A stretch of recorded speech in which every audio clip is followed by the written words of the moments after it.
Hola, ¿qué tal? ¿Cómo estás? Muchísimas gracias por estar nuevamente con nosotros. Tumba en televisión, ahora buscando la manera como podés entender fenómenos que atingen a La Paz, al altiplano y a Bolivia en general, por supuesto, con las cosas que están pasando a nivel internacional, las relaciones políticas que tiene Bolivia son muy interesantes para poder entender. Lo cierto es que nos encontramos ahora sin mar y sin agua. Al final de cuentas así va resultando todo. Y entre medio la soberbia también. Pienso que esta soberbia es endémico, no es solamente de este gobierno, lo hemos visto muchas veces, quien sube se adueña del individuo como tal, se olvida de la democracia es un voto, es decir, no hay una práctica democrática, no se ve un respeto.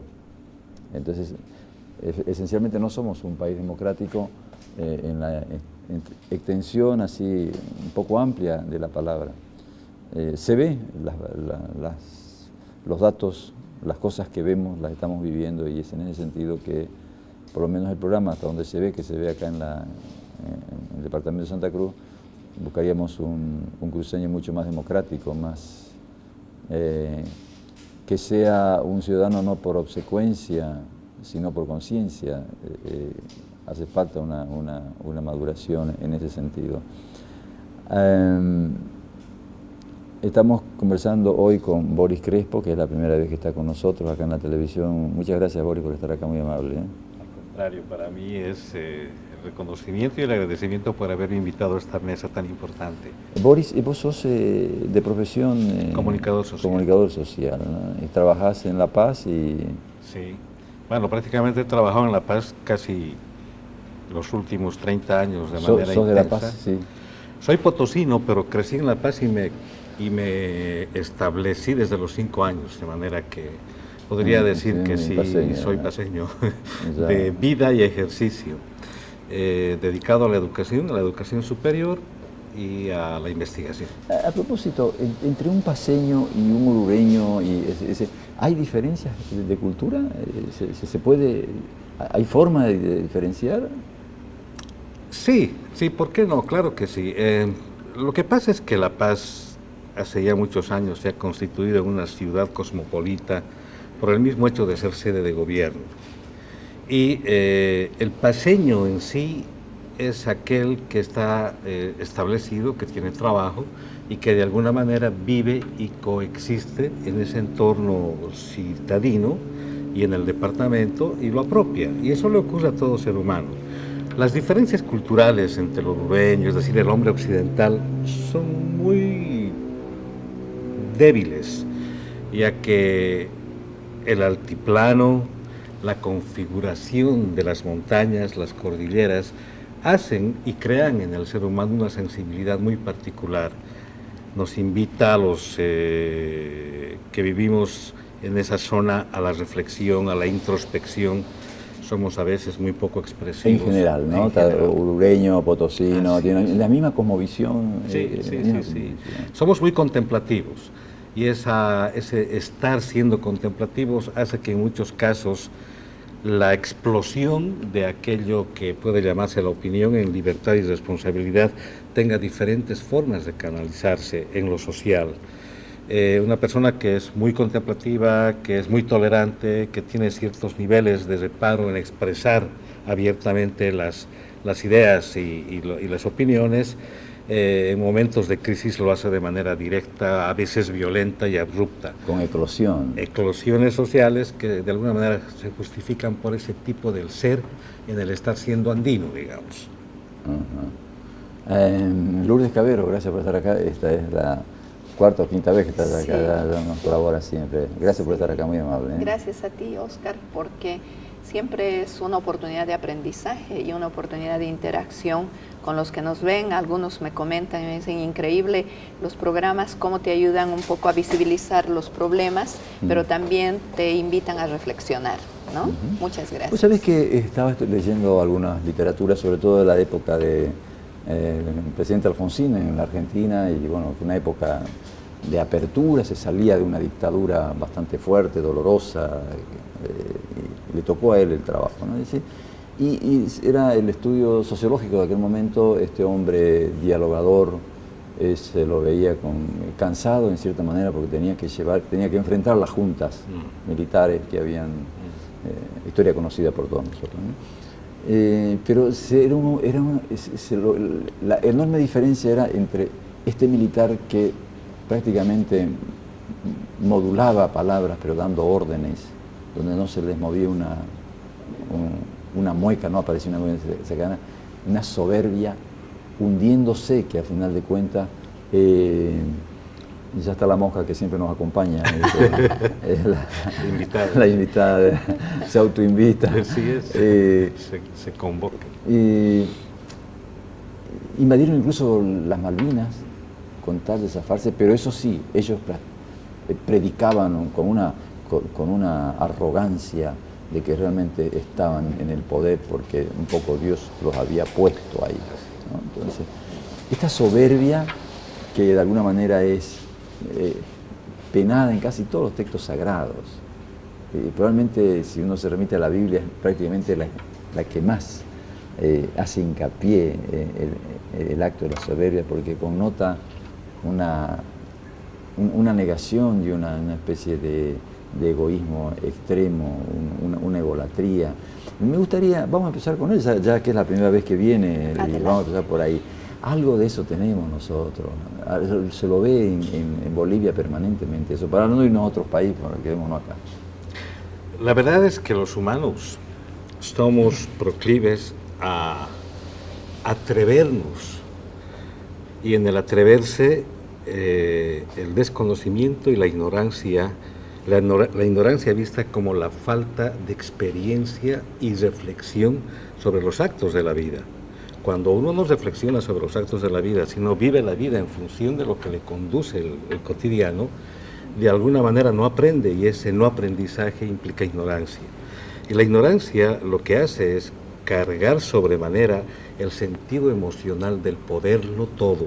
Y el poderlo todo, cuando se canaliza a través de las fuerzas sociales, en este caso en vida en democracia, tomando las riendas del mando de las instituciones, la soberbia sale como un elemento casi natural de aquello que no conocemos, pero que sí creemos que tenemos derecho, y del ejercicio del poder en función de la imposición de las ideas. La soberbia, no solo en la Biblia, sí en la Biblia, pero también desde el punto de vista del pensar humano. Los griegos han sido los primeros en advertirnos que cuidado, más allá del término medio, llega la ibris, y la ibris es que la vida se encarga de cobrarle a uno cuando no es un ser, vamos a llamarle, ecológico de conciencia, es decir, de respetar y asumir con humildad el desafío de la vida para tomar decisiones y asumirlas en libertad y responsabilidad.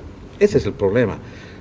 No solo en el país, en el mundo entero, creemos que por el hecho de haber merecido, entre comillas, el poder a través del voto, a través de acciones institucionales o a través de estrategias políticas, y ya ese derecho naturalmente lo internalizamos y ejercemos la decisión arbitraria, vertical y unilateral como el derecho que tenemos a gobernar.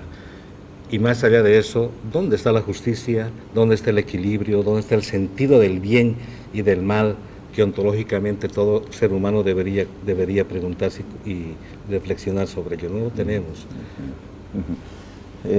Lourdes, pedagoga con mucha experiencia, es como que si la pedagogía no tocara este tema, que te lleva a cosas muy puntuales, no es parte. Es más, te diría que hasta temo que el programa tenga cierto grado, este programa tenga, este que estamos haciendo, tenga cierto grado de interés por las cosas que estamos tocando, que por ejemplo el concepto de soberbia, que por ahí se lo escucha en algún sermón, no se lo adjudica a un presidente o a un ministro.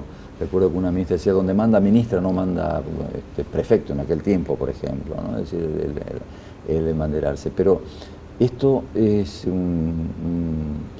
una condición humana, como decía Boris, pero bueno, no nos vamos a quedar ahí, hay que modificar algo. Sí, saben que este problema de la paz, que en este momento que desde mi punto de vista, por ejemplo, no es un problema de La Paz, es un problema de Bolivia y de Latinoamérica, justamente me estuvo haciendo pensar, o sea, ¿dónde están radicando los problemas desde la dimensión educativa, que es donde me muevo? Yo creo que la educación, en otras oportunidades, bien lo hemos estado conversando, Oscar, no está respondiendo a la problemática. O sea, a la problemática sobre todo social, a la problemática medioambiental. La educación está bien descolocada dentro de todo el proceso de transformación que están viviendo las sociedades, la crisis del cambio climático, que es medioambiental, y creo que hay una débil conciencia sobre lo que tenemos que hacer, y el producto de eso es ya lo que está pasando, ¿te das cuenta? Porque, ¿qué pasa? No es un problema de soberbia solamente de los que nos gobiernan, es una soberbia también de nosotros, los ciudadanos, ¿te das cuenta? Porque no nos estamos formando para el cuidado del planeta, ¿ya? ¿Qué está sucediendo? Ahora es el problema del agua, tan rápido a Bolivia ha venido, ¿te das cuenta? Pero hay problemas de erosión de tierras, hay un problema que se avecina de seguridad alimenticia, ya en este momento hay países que no tienen alimentación, ¿ya? Mira, yo he visitado para formarme a Israel, ¿ya? Estuve en Israel y justamente conversábamos en mi casa cómo en Israel han creado todo una tecnología, todo un sistema donde no hay una gota de agua que desperdicies, porque Israel no tiene agua. Recuerden, su ubicación geográfica de Israel es que no tienen agua, no tienen tierra, pero Israel ha creado todo un sistema y toda una tecnología de cuidado, y cuida como lo más valioso, tanto la tierra como el agua. Entonces, creo que la educación tiene que replantearse, o sea, y tiene que reconstruirse. Y esa es una labor, como en algún artículo que he escrito hace poco he puesto, es una labor de la sociedad. La sociedad tiene que empezar a exigir, ¿te das cuenta? Tiene derecho a exigir, porque la sociedad es responsable también de lo que está pasando, y los que nos gobiernan también son responsables. El problema en el caso del agua, acá ahora que nos toca, es que esto se ha advertido. Nosotros que hemos vivido en La Paz ya escuchábamos que había un problema en las represas, y escuchábamos no solo que había un problema en las represas de agotamiento y que se estaban secando, sino que había un problema también de contaminación, del Choqueyapu, ¿no es cierto? Entonces, no se ha hecho nada, pero también la ciudadanía hace un uso exacerbado de estos bienes que no son renovables, ¿te das cuenta? Entonces, el modelo educativo tiene que replantearse totalmente, que me imagino esta es la gran oportunidad de aprendizaje para los bolivianos, un poco que no crean que tanto hablamos de la educación. Es que desde mi punto de vista la educación es la única herramienta capaz de transformar las sociedades. ¿Por qué?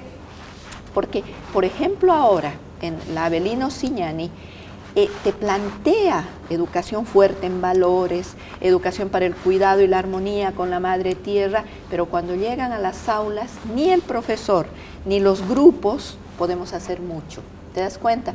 Porque no hay los procedimientos, la educación ciudadana, por ejemplo, todo lo que era antes, educación cívica y moral, está como la última rueda del carro. El presupuesto que se está aprobando en este momento, en estos días, en la Asamblea. Educación tiene el 1.5 de asignación, está de hoy, ¿no? O sea, ahí vos te das cuenta que no... Es más grave. De pronto, si tenés un cierto grado de conciencia, ¿cómo vas a ver? ¿Qué partidas hay como para que sea...? Vos tocaste algo de la ignorancia, y en aquel momento, vos otra vez la década del 80 en la Argentina, se planteaba desde dónde se podía ver la ignorancia, y en general como producto de los, se dice 7, pero en realidad venía de atrás, de toda esa problemática de mortandad que hubo, la ignorancia se la definía ya como la ausencia de sensibilidad. Es decir, ya no es una cuestión de conocimiento, sino de sensibilidad. Por ejemplo, de pronto es indiferente que el señor, más es de La Paz, ¿cómo se llama el agua? EPSAS. no tanto es que el hombre, el jefe, sea un técnico en agua, sino no tener sensibilidad de toda una población, porque él puede tranquilamente contratar un técnico que le diga 10, 15 técnicos que le digan, ¿no? Pero la ausencia de sensibilidad es lo que al gobierno no tuvo sensibilidad con los discapacitados, con el agua. Me parece que la ignorancia en este caso se define por ausencia de sensibilidad. La sensibilidad en realidad es un don que tenemos los seres humanos de Desarrollable de pensar también. en los Así es, de ser solidarios con el otro. Y la solidaridad con el otro implica ser solidario conmigo. Porque ¿dónde empiezo yo o dónde termino yo y empieza el otro? No hay esa línea divisoria. El año 72, ya en la década del 70, se hablaba de que el problema del agua era un problema serio para la humanidad. Hacia más o menos la década de los 80, se veía en La Paz graves problemas con el tema de los nevados. De hecho, varias instituciones de investigación en física emergentes de la Universidad Mayor de San Andrés daban un vaticinio serio y preocupante que en 30 años o 25 años más, atendiendo desde el 80, se iban a secar los nevados. Y así pasó. Y eso es lo que ha ocurrido. Y estamos asistiendo en realidad a un colapso de los glaciares naturales que estaban configurando la cordillera oriental y que eran el dador natural del recurso hídrico que alimentaba la ciudad. A ello se suma una pésima gestión desde la década de los 60, 70, 80, 90, 2000, una pésima gestión en las redes de distribución de agua y la falta de visión de las instituciones para ampliar los embalses. Ahora, volvamos al tema de la sensibilidad, Sí. que la ignorancia en este caso no comporta una cuestión, es decir, se puede hablar de ignorancia si lo vemos desde el punto de vista del conocimiento, pero también hay una ignorancia de la sensibilidad. ¿Qué pasó con esta ministra? Ponerle, que bueno, pues esto puede haber ocurrido 10 años atrás, 10 años después, tocó hoy, ¿no?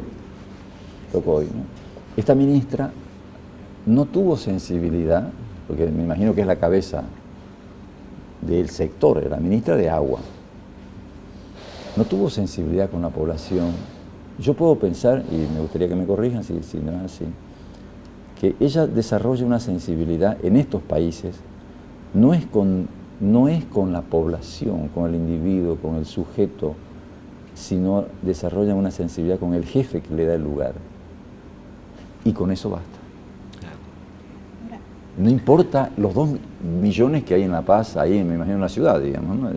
O no sé si será 1,5 millones, no sé, pero me imagino... No, estamos llegando a los 2 millones entre La Paz y La Paz. No, ella era más sensibilidad con el jefe, los 2 millones. Sí. Ahora, si me permiten, yo lo que creo es que aquí hay un asunto de compromiso político, porque creo que el compromiso político frente al Estado, frente a la población y sobre todo, bueno, para quienes dirigen ministros frente a mi partido, políticamente yo tengo que responder, porque saben que esto tiene un efecto político profundo y no es con mi jefe el problema es realmente un compromiso social. Y esto pasa frecuentemente, que no es de hoy, Oscar. Por ejemplo, hay 45,000 graduados del Profocon. Saben que el Profocon es el programa de formación continua de los profesores de formación. ¿Qué te está diciendo ese dato? Hay 45,000 licenciados. ¿Qué está pasando con las aulas? ¿Te das cuenta? Como que ahora, por ejemplo, la ministra realiza su gestión, cumple con sus presupuestos, pero políticamente hay un compromiso. ¿Te das cuenta? Con el jefe, con el partido, con la sociedad. Mi trabajo tiene que ver con un compromiso también personal. Y aquí yo veo que sensiblemente en todo este proceso hay una falta de compromiso total con su partido. Perdóname, con el partido de gobierno. Hay un compromiso total con el jefe. Cuando yo te fallo a ti, que me has contratado, es compromiso contigo. Y el efecto social, ojo, advierto que esto puede tumbar a cualquier gobierno. Fíjate, si nos vemos ¿Sí o no? la historia, se perdió el mar porque se estaba carnavaleando. Sí. La historia dice así. Así es. ¿No? En todo caso dice, otros historiadores nos muestran, dicen, bueno, no le dieron la bolilla suficiente allá a esa zona, a los puertos. Sí. Un congreso negó incluso la incorporación de armas, un presidente, no recuerdo cuál porque no conozco muy bien la historia, pero sí lo he leído en unos libros donde dice que estaba incorporando armas Fue vetado. Y fue vetado. ¿No? Y hoy, eso es el caso del agua salada del mar, y hoy otra borrachera de lo que es de poder hace que no haya agua en este caso, justamente en toda la zona altiplánica, que es en el momento que es toda la zona que ha manejado el país sola prácticamente casi hasta la fecha, pero me han hecho seña para hacer un pequeño corte, sí, vamos a hacer un pequeño corte y volvemos enseguida. Yo les cuento una anécdota.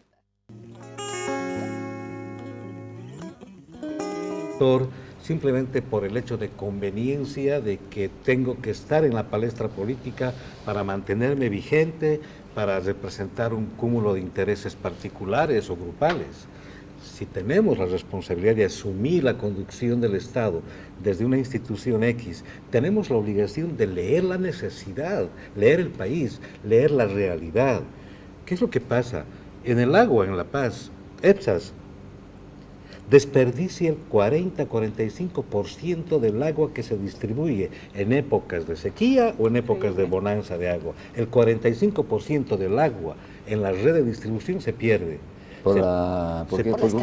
Se pierde porque su sistema de distribución es totalmente una coladera, revientan las cañerías, el agua se desperdicia. Es increíble, 45% del agua destinada a la distribución de los hogares se pierde en el camino, no llega. ¿Qué es lo que está pasando? Tenemos un sistema de distribución de agua en La Paz obsoleto, que viene de la década del 60, con parches que se le van haciendo. Aparte de ello, está estudiado, es un comportamiento mundial, en épocas de bonanza el ser humano consume más agua, en épocas de retracción consume menos agua. Bolivia, por el tema de la bonanza que nos ha venido por los precios de los carburantes y todo ello, de los minerales, hemos tenido una época de abundancia o pseudoabundancia que ha derivado en una mala conciencia del uso de los recursos. Dicen que en 10 años, no se ha hecho ninguna represa en La Paz, en todo este proceso, ¿no? Para nada, no se han hecho los estudios, Oscar, y lo más grave. A ver, pónganse que salimos de este problema de la sequía y que por X, Y o Z motivo ocurre un milagro y a partir de mañana llueve, y llueve durante un mes, pero a cántaros, para que se llenen las represas. Pasado las 3-4 semanas de intensa lluvia, estas presas empiezan a rebalsar, porque no tienen la capacidad de acopio mayor de lo que fue diseñado hace 40 años. Y si empiezan a rebalsar, es agua que se desperdicia. ¿Dónde están los trabajos, los estudios que permitan ampliar los embalses, ampliar la capacidad de acopio de agua a través de la lluvia? Ya sabíamos que los glaciales estaban secando. ¿Por qué no le dieron bolilla a eso? Porque no da rédito político, porque ¿quién va? No sirve para mostrar una cañería, dice, cambió una cañería, no sirve para mostrarla por televisión, porque está debajo de la tierra. Por un lado es eso, pero por el otro lado es la falta de la ignorancia. Yo puedo ser ministro, qué sé yo, de agua, pero si no conozco, si no me pongo a estudiar, no es necesario que conozca, con la sensibilidad y la responsabilidad deberíamos estudiar los problemas. Hay técnicos en todo el mundo para... Es un problema de sensibilidad. Es un problema de sensibilidad. Es un problema de sensibilidad. De responsabilidad. De responsabilidad. Entonces... Ahora, queda Lourdes, ahora, a partir de ahora, el entredicho, la palabra cambio, que fue su caballito de batalla para poder... ¿no? Es que ahora entra en entredicho el llamado proceso de cambio. En la medida que uno ve una educación con una asignación de 1.5 en el presupuesto, la justicia en el momento que cómo se está manejando, La salud, donde te dan a 3 meses, por ejemplo, para hacerte una placa, una radiografía. 3 meses, y eso lo tengo contabilizado, no es una exageración. Y ahora esto. Entonces, pienso que los teóricos del MAS deben estar ahora preocupados, espero, porque el concepto filosófico, como que se puede llamar así, entra en cuestión ya a partir de este momento. Así es. Mira, en educación, en el ministerio y todo el proceso de transformación de la ley, le denominaron revolución educativa, ¿no? Y en los primeros años, Oscar, yo de verdad he estudiado y confié un poco en que eso iba a implementarse y que iba a generar una revolución educativa. Cuando empiezas a darte cuenta que la revolución educativa está llegando a los documentos y que prácticamente lo que interesa son datos estadísticos, pero datos estadísticos que además lo manejan internamente, y que la conciencia social quizá a veces está mostrándote conductas que van en retroceso, ahí empiezas a cuestionarte. ¿Dónde está la revolución educativa? ¿Qué está pasando? Porque por otro lado... si teóricamente está bien, ¿por qué no llega? Porque en la práctica política, en realidad no hay una misión de lograr eso. Perdónenme, yo creo que tienen que ver mucho justamente con el ejecutivo que tiene el gobierno y con sus colaboradores que no tienen conciencia política. Más allá de que critiquen ese término, para mí es un tema ético de servicio, ¿ya? Y no solo es un problema ético. Cuando ustedes conversaban, yo pensaba, es una incapacidad. O sea, desde mi punto de vista hay una incapacidad de gestionar, de prevenir y de planificar lo que va a pasar. Hay un problema del agua, pero oigan, puede haber un problema alimenticio en Bolivia. Recuerden que puede haber un problema alimenticio, hay sequía, ¿ya? Puede haber un problema inclusive de generación. ¿Por qué no? Hay un problema de contaminación muy fuerte, Oscar, de cambio climático, de erosión. ¿Quién está analizando? Bueno, el Piraí está confirmado que está contaminado. No, pero en La Paz está confirmado que el Choqueyapu está contaminado. Está confirmado por estudios, ¿no es cierto? Entonces, ¿cómo es posible que el Ministerio de Planificación no esté previniendo problemas que no son de aquí a 10 años, son problemas a corto plazo? Y ojo, que no son problemas de La Paz tampoco, hay problemas en Santa Cruz, Bolivia está con los problemas que en toda América Latina todos están tomando previsiones. ¿Se dan cuenta? El problema económico no es el único, pero todos estamos concentrados. ¿Qué está pasando en Bolivia? El gobierno está absolutamente concentrado en que si se va a repostular o no. ¿Sí o no? Sí. Y sus portadores están concentrados en eso, cuando la concentración tiene que estar en trabajar, en planificar, en prever. Y por otro lado, mientras sigamos fingiendo una revolución educativa, van a seguir sucediendo todos estos problemas. Y es hora de que la sociedad civil tome acciones de presión. No sé si serán a través de las marchas, pero las sociedades son las que cambian. ¿Te das cuenta? ¿Cómo se ha cambiado la dictadura en Latinoamérica? En época de dictadura, ¿cómo volvió la democracia? Fue la sociedad la que increpa y exige democracia. Es la sociedad que frente a la problemática empieza a exigir, y tiene derecho y tiene obligación a exigir que se vaya resolviendo el problema. El problema del agua es demasiado grave, Oscar. Los hospitales, los centros educativos, la alimentación, han dejado de operar algunos, demasiado grave como para dejar esto y como para que todo el Estado y Bolivia esté tan tranquilo. ¿Te das cuenta? Nosotros ahorita tenemos agua, pero estamos sufriendo porque nuestros compañeros de La Paz, otra gente como nosotros que tienen niños, no tienen agua, sufrimos igual. ¿Se dan cuenta? Yo creo que, si bien Lourdes ha hecho una buena descripción de lo que está pasando y cuáles deberían ser los desafíos actuales, poco retomando tu posición, el cuestionamiento y la pregunta que se abre, la interrogante sobre el proceso de cambio y la conducta política de los políticos actualmente, creo que el problema va mucho más allá. No es un problema de partido, no es un problema de país, no es un problema de movimiento.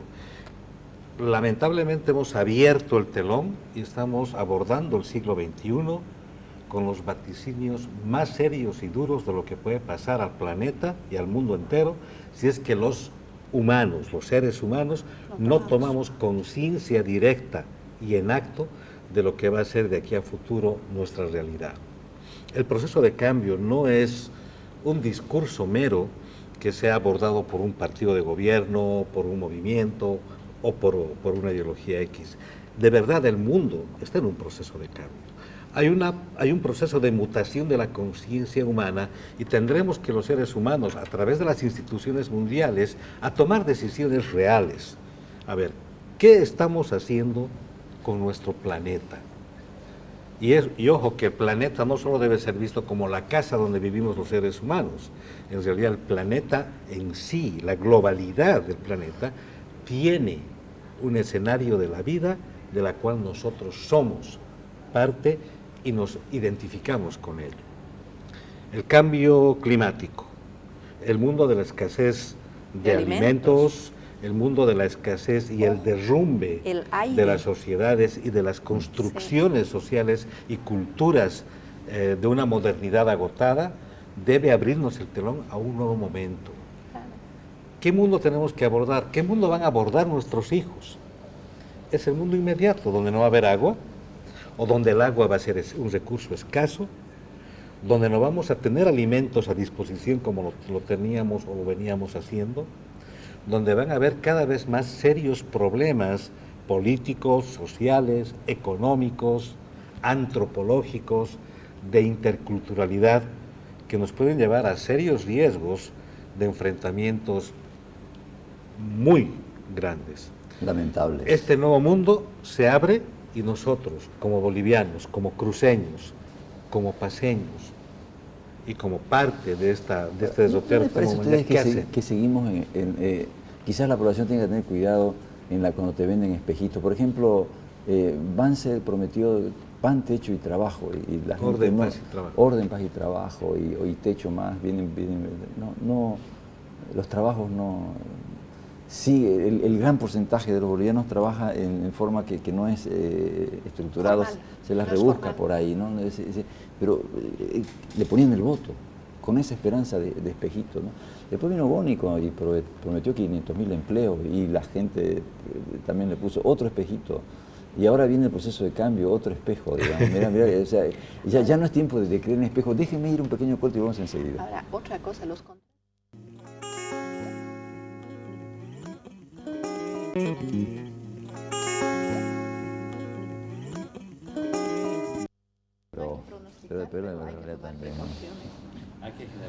Estamos conversando, estamos en línea ya, ¿no? Estamos conversando acá con el último tramo ya del programa, con Lourdes Cavero y Boris Crespo.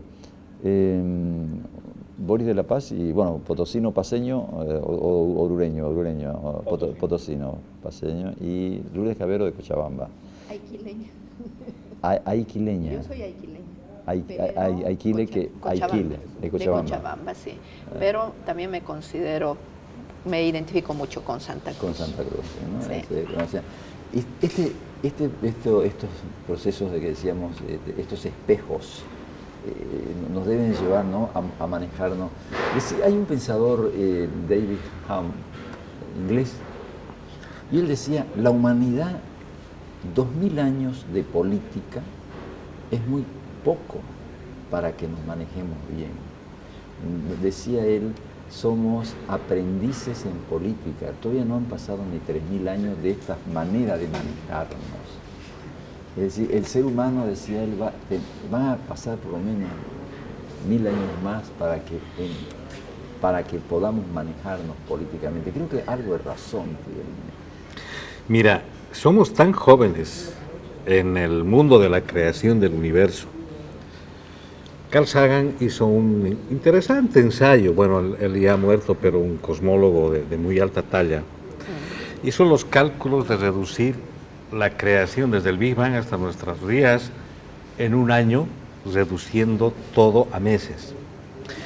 Si en enero, el 1 de enero, se da la gran explosión, los seres humanos aparecemos el último minuto y los últimos segundos del último minuto de diciembre de terminado el calendario cósmico.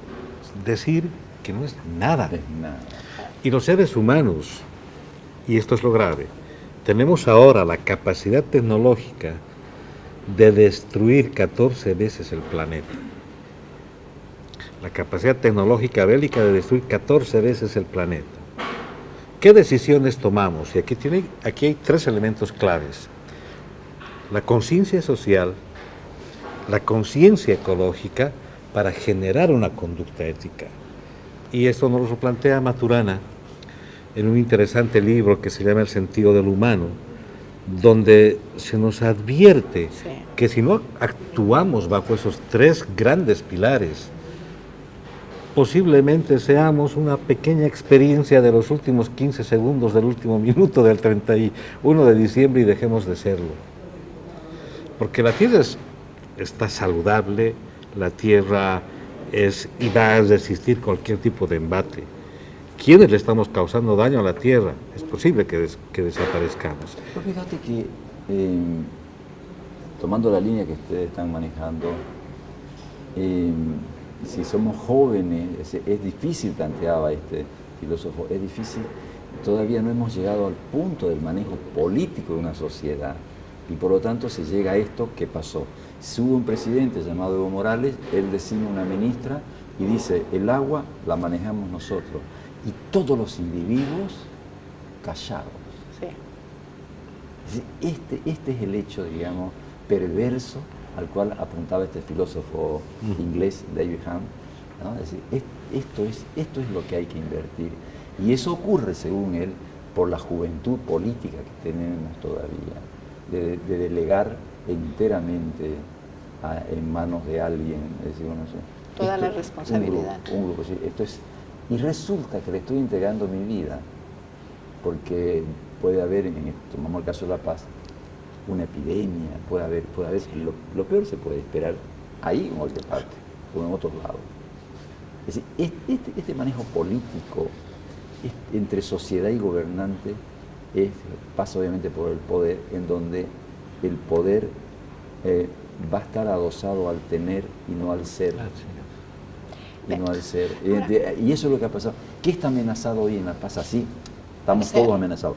El ser humano. El ser, o sea, fíjate, ya no es. Sí, ya no es el tener, es ¿qué te sirve el dinero si no tienes agua?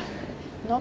Y aquí creo es importante, Oscar, romper los paradigmas, más allá de la edad que tengamos.